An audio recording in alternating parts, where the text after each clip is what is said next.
Assalamualaikum warahmatullahi wabarakatuh.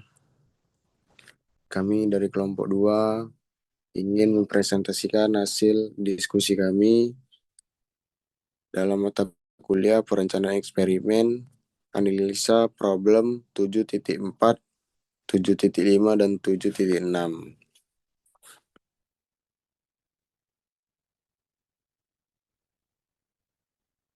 Daftar isi yang pertama, penjelasan tentang desain faktorial 2 pangkat K. Yang kedua, pembahasan soal 7.4.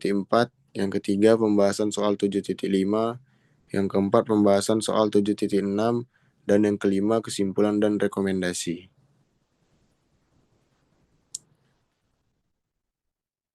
Poin 1, penjelasan tentang desain faktorial 2 pangkat K. Pengertian, desain faktorial 2 pangkat K adalah metode perancangan eksperimen untuk menganalisis pengaruh beberapa faktor terhadap respon, di mana setiap faktor hanya memiliki 2 level, misalnya rendah dan tinggi. Simbol K menunjukkan jumlah faktor yang diuji. Tujuan yang pertama, mengidentifikasi efek utama masing-masing faktor terhadap respon.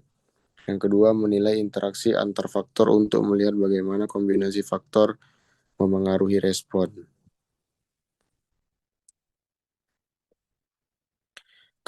Karakteristik yang pertama, setiap faktor hanya memiliki 2 level. Kedua, semua kombinasi faktor diuji dalam eksperimen. Dan yang ketiga, dapat menganalisis efek utama dan interaksi faktor secara simultan. Efek yang dianalisis pertama, efek utama atau main effect, yaitu perubahan respon yang disebabkan oleh perubahan satu faktor saja. Yang kedua, interaksi atau interaction effect, yaitu perubahan respon yang terjadi ketika 2 atau lebih faktor bekerja bersama, berbeda dari efek masing-masing faktor.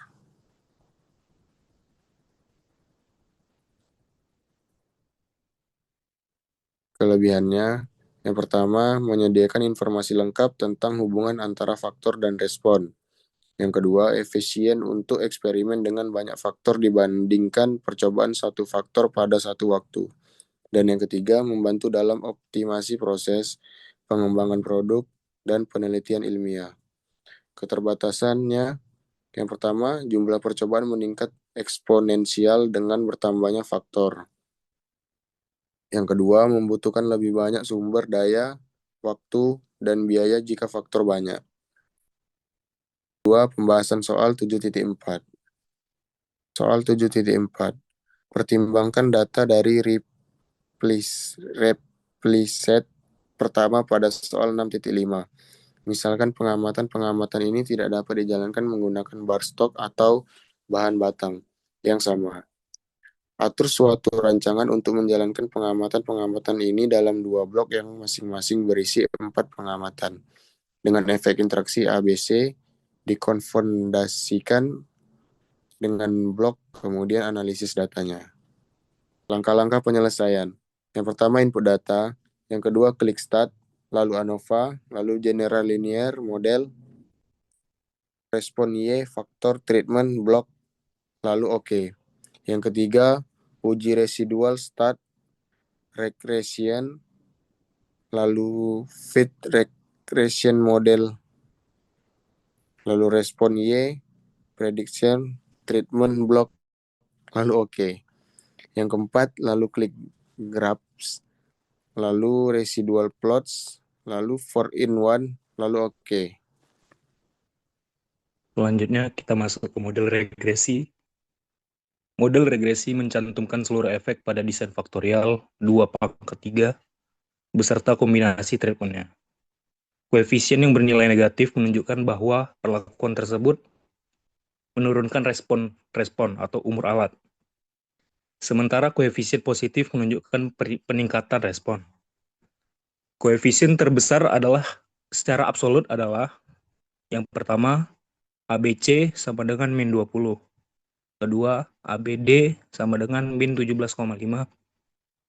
Yang ketiga, AB sama dengan min 10. Selanjutnya AC sama dengan min 11. dan ACD sama dengan min 14,5. Artinya interaksi tingkat tinggi terutama ABC, ABD, ACD memberikan pengaruh paling signifikan terhadap umur alat. Selanjutnya yaitu koefisien dan signifikasi atau tabel coefficients. Berdasarkan hasil analisis pada tabel, terdapat sejumlah efek yang memiliki p-value kurang dari 0,05, yaitu A, B, AB, AC, BC, BD, ABC, ABD, ACD, dan ABCD. Efek-efek tersebut dinyatakan signifikan secara statistik, sehingga dapat disimpulkan bahwa faktor-faktor tersebut memberikan kontribusi yang berarti terhadap variasi umur alat. Dengan kata lain, perubahan pada faktor-faktor tersebut interaksinya berpengaruh nyata terhadap respon yang diamati. Sementara itu, efek dengan p-value lebih dari 0,05 dianggap tidak signifikan, sehingga pengaruhnya terhadap umur alat relatif kecil atau mungkin tertutupi oleh interaksi faktor yang lebih tinggi.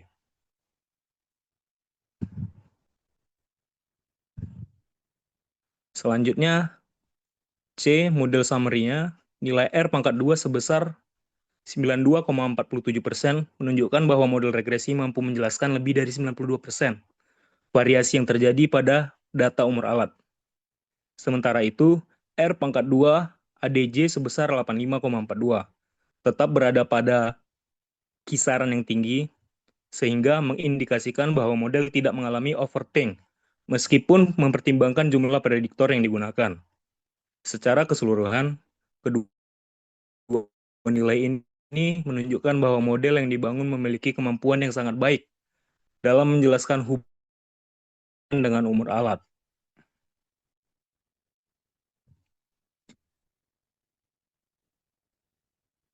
Selanjutnya, hasil ANOVA. Nilai F-value sebesar 13,10 dengan P-value sama dengan 0,000 menunjukkan bahwa model regresi secara keseluruhan sangat signifikan.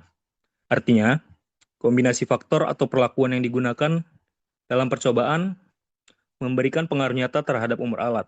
Selain itu, nilai MS error yang relatif kecil, yaitu 7,656, menandakan bahwa variasi kesalahan dalam percobaan cukup rendah.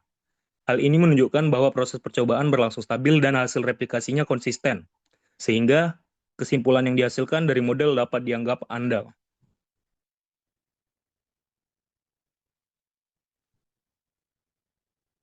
Yang terakhir yaitu residual plot. Residual plot menunjukkan bahwa model memenuhi asumsi dasar analisis varians. Normal probability plot. Titik-titik residual mengikuti garis diagonal dengan baik, mengindikasikan bahwa residual berdistribusi normal. Selanjutnya yaitu residual versus fit. Pola residual tersebar acak tanpa struktur tertentu, menunjukkan bahwa varians residual homogen dan tidak terdapat pola sistematis. Selanjutnya histogram, distribusi residual mendekati pola simetris. Dan yang terakhir, residual versus order. Tidak terdapat pola berurutan sehingga asumsi independensi residual terpenuhi. Dengan demikian, model regresi dan ANOVA dapat dianggap valid. Selanjutnya kita masuk ke pembahasan soal 7.5. Timbangkan data dari replies atau ulangan pertama pada problem 6.11.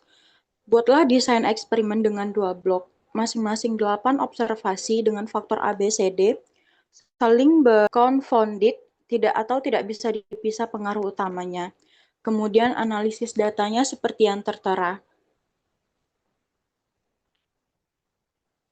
Langkah-langkah penyelesaiannya, yang pertama itu input data, klik start, DEO, faktorial, selanjutnya analis, faktorial design, pilih respon Y, klik terms, tetap pakai model A, B, C, atau pilih full model, klik option pada blok, pilih blok, klik OK, dan OK.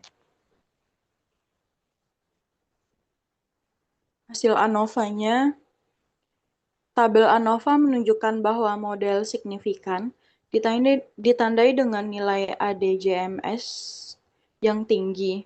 Efek linear ABCD memberikan kontribusi terbesar terhadap variasi respon berdasarkan nilai ADJSS. Beberapa interaksi dua arah seperti AB, AC, dan BC juga memberikan pengaruh penting, menunjukkan bahwa umur alat dipengaruhi kombinasi antara faktor, bukan hanya efek utama. Interaksi tiga arah seperti ABC berkontribusi lebih kecil tetapi tidak tetap menjadi bagian dari variasi model. Karena p-value tidak tersedia akibat confounding, interpretasi berfokus pada pembagian varians yang menunjukkan bahwa model mampu menjelaskan sebagian besar variasi data. Poin B, ada hasil per blok. Output menunjukkan bahwa nilai-nilai yang dihasilkan pada kedua blok terdistribusi secara merata. Pada blok 1, rentang nilai dari 22 hingga 60 muncul dengan frekuensi yang seimbang. Tanpa adanya dominasi nilai ekstrim, pola yang serupa juga terlihat pada blok 2, yang mengidentifikasi tidak adanya kecenderungan khusus atau ketidakseimbangan distribusi antar blok. Kondisi ini menunjukkan bahwa proses pemblokan berjalan dengan baik, mampu menekan variasi antar kelompok, dan tidak menimbulkan bias terhadap interpretasi efek faktor dalam analisis. Poin D, residual plot. Residual plot menunjukkan bahwa model telah memenuhi seluruh asumsi penting. Normal probability plot memperlihatkan residual mengikuti garis lurus, menandakan distribusi normal yang baik. Plot residual versus fit menampilkan sebaran acak di sekitar garis nol, sehingga varians residual homogen dan tidak ada pola tertentu. Histogram residual juga mendekati distribusi normal tanpa outlier ekstrim. Selain itu, plot residual versus order menunjukkan pola yang acak, menandakan tidak adanya autokorelasi dan bahwa aturan percobaan tidak memengaruhi error. Poin E, model summary. Pada bagian model summary, meskipun angka pastinya tidak terlihat dan hanya muncul placeholder 100%, interpretasi umum tetap dapat dilakukan. Nilai R, SQ, RSQ ADJ, dan RSQ Pred yang tampaknya tinggi menunjukkan bahwa model mampu menjelaskan sebagian besar variasi respon secara efektif. Selain itu, nilai S standar atau standar error yang kecil mengindikasikan bahwa model bersifat stabil dengan tingkat kesalahan acak yang rendah. Secara keseluruhan, kondisi ini menggambarkan bahwa model memiliki kemampuan prediktif yang baik dan cocok digunakan untuk analisis lebih lanjut. Baik, masuk ke poin keempat, yaitu pembahasan soal 7.6.